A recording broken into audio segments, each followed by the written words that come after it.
तो इस एपिसोड की शुरुआत में हम यान किमिन को देखते हैं जिसका पावर लेवल लगातार बढ़ता जा रहा होता है और उसे देखकर वो सब हैरान होने लग जाते हैं और वो सोचने लग जाते हैं कि आखिरकार इसे क्या मिला है जिसकी वजह से इसकी पावर लगातार बढ़ती जा रही है। और वो फिर से एक और ब्रेक थ्रू कर जाता है और उसके तुरंत बाद ही वहाँ पर 3 और मार्शल मास्टर आ जाते हैं और वो भी जल्दी गायब होने वाले थे, इसलिए वो दावी डिसाइपल को चूज करते हुए अच्छे डिसाइपल को अपनी पावर देने लग जाते हैं, जिसमें क्विंसी के पास एक लड़की मार्शल मास्टर आती है और वो उसे पसंद कर उसे अपनी पावर दे देती है और अब वो चारों एक साथ लेवल अप करने लग जाते हैं। और दूसरी तरफ प्रिंस उन्हें देख पा रहा होता है और वो जिन उसे बताने लग जाता है कि तुम्हारा भी आज लॉटरी लग सकती है, जिसे देखने के बाद उसे कुछ भी समझ नहीं आ रहा होता है कि उसे कुछ महसूस होता है और वो कहने लग जाता है कि एक ताकतवर आदमी जो कि तुम्हें अपनी पावर देना चाहता है वो तुम्हारी तरफ ही बढ़ रहा है। मैं ज्यादा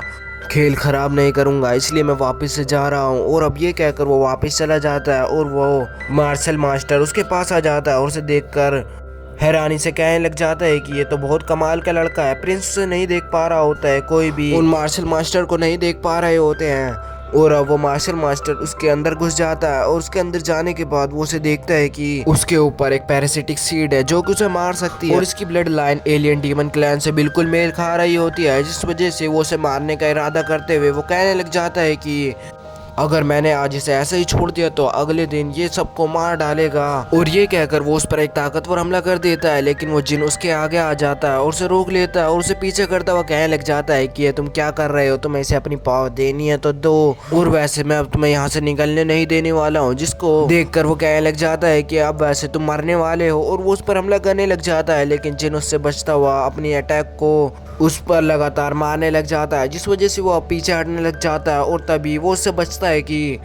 वो कुछ स्पिरिचुअल सील को उसके ऊपर फेंकता है, जिस वजह से वो अब हिल नहीं पा रहा होता है और वो कहने लग जाता है कि मुझे जाने दो, मैं इसे पावर बिल्कुल भी नहीं दूंगा। कि तभी वो कहने लग जाता है कि मुझे पता है कि तुम बहुत पुराने आदमी हो और बहुत ताकतवर हो, लेकिन तुमने मुझसे लड़ने का कैसे सोच लिया मुझे समझ नहीं आ रहा। और वो उसकी एनर्जी को 2 हिस्सों में बांट देता है, एक अपने पास रख लेता है और दूसरी प्रिंस को दे देता है, जिस वजह से उसकी पावर फिर से बढ़ने लग जाती है और वो ब्रेक थ्रू कर देता है, जिस वजह से और अब प्रिंस उस जिन का शुक्रिया अदा करते हुए कहने लग जाता है कि तुमने फिर से मुझे ब्रेक थ्रू करवा दिया, तुम सचमुच महान हो। और वो कहने लग जाता है कि अगर तुम्हें और अपनी पावर बढ़ानी है तो हमें अभी से यहाँ से चलना होगा। और अब ये कहकर वो दोनों वहाँ से दूसरी तरफ निकल जाते हैं और दूसरी तरफ हम देखते हैं कि